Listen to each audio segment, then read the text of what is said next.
కృష్ణా జలాలు బచావత్ అవార్డులో ప్రాజెక్టులు కట్టుకునే అవకాశం ఉంది.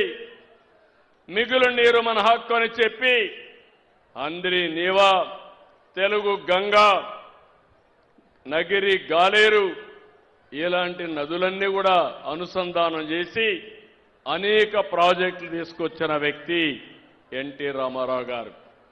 ఈరోజు నేను ఒకటి ఆలోచించాను, నదుల అనుసంధానం చేసి రాయలసీమని సస్యశ్యామలం చేస్తాను. నేను 3-4 సార్లు చెప్పాను మీ అందరికీ, రాయలసీమ రాళ్లసీమ కాదు, రాయలసీమ రత్నాల సీమగా చేసే బాధ్యత నాది.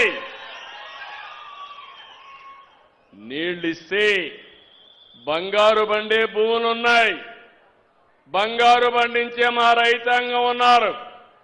ఈరోజు హార్టికల్చర్ ఒకప్పుడు అనంతపూర్ జిల్లా, కరూరు జిల్లా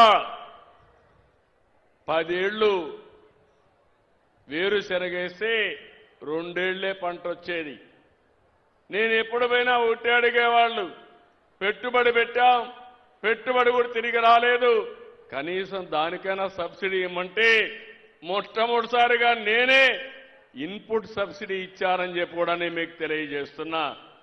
ఒకసారి కరువు వచ్చింది, నీళ్లు లేవు, పశువుల మేపుకోలేమంటే నేనే క్యాంపు పెట్టి ఆంధ్ర నుంచి వ్యాగన్స్ లో గడ్డి తీసుకొచ్చి పశువులు కాపాడిన రోజులు. ఈరోజు అలాంటి అనంతపురం జిల్లా రాయలసీమని ఉద్యానవనంగా తయారు చేస్తున్నామని చెప్పి కూడా నేను మీకు తెలియజేస్తున్నా. మామూలు కూడా కాదు, దేశంలో 29 పెద్ద జిల్లాలున్నాయి, రాష్ట్రాలున్నాయి. ఈరోజు ఎక్కువ పండ్లు పండే ప్రాంతం ఏదంటే మన రాయలసీమ. నా దగ్గర రాష్ట్రంలో 400 లక్షలు మెట్రిక్ టన్నులు పండ్లు వస్తే 225 లక్షల మెట్రిక్ టన్నులు రాయలసీమ నుంచి వస్తున్నాయి. అది తెలుగుదేశం పార్టీ చూపించిన చొరవని మరొకసారి మీకు తెలియజేస్తున్నా. ఈరోజు రోడ్లు బాగు చేశాం, సాగునీరిచ్చాం, పరిశ్రమలు చేస్తున్నాం, కరెంట్ ఇస్తున్నాం, సోలార్ కూడా ఇక్కడే ఉత్పత్తి చేస్తున్నాం.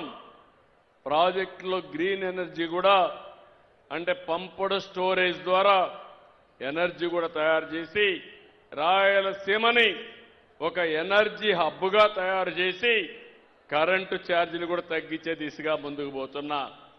మీరు ఒకసారి చూశారు, వైఎస్ఆర్ కాంగ్రెస్ పార్టీ ఉంటే ఎన్నిసార్లు పెంచారు తమ్ముళ్ళు కరెంటు ఛార్జీ? 8 సార్లు పెంచారు.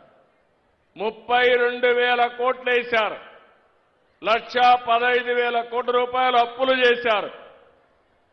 కరెంటు వ్యవస్థలను నష్టాల్లో కూరకపోయినాయి. ఇప్పుడు నేను కరెంటు ఛార్జీలు పెంచనని చెప్పాను, ఇప్పుడు మళ్లీ హామీ ఇస్తున్నా, భవిష్యత్తులో కూడా కరెంటు ఛార్జీలు పెంచనని మరొక్కసారి మీ అందరికీ హామీ ఇస్తున్నా. అప్పులు కట్టాలి, అవి కొంచెం కడితే వెసులుబాటు వస్తే తర్వాత ఏం చేయాలో మీ విషయంలో కూడా నేను ఆలోచిస్తాను. ముందు అప్పు వాళ్ళు నా ఇంటి దగ్గర మన రాష్ట్రం దగ్గర కూర్చున్నారు. అదే సమయంలో ఈరోజు మీరు గుర్తుపెట్టుకోవాల్సింది, ఇరిగేషన్లో పెద్ద ఎత్తున మొన్నే నేను చూశాను, ఒకేసారి 2014-19లో 68,000 కోట్లు ఖర్చు పెట్టాం. వీళ్ళొస్తే రాయలసీమ నా రాయలసీమ అంటాడు, నేను కూడా రాయలసీమ బిడ్డనే, ఇక్కడే పుట్టా. ఎన్టీఆర్ కూడా రాయలసీమ ముద్దు బిడ్డే. ఆయన పోటీ చేసింది ఇక్కడి నుంచే, హిందూపూర్ నుంచే చేశాడు.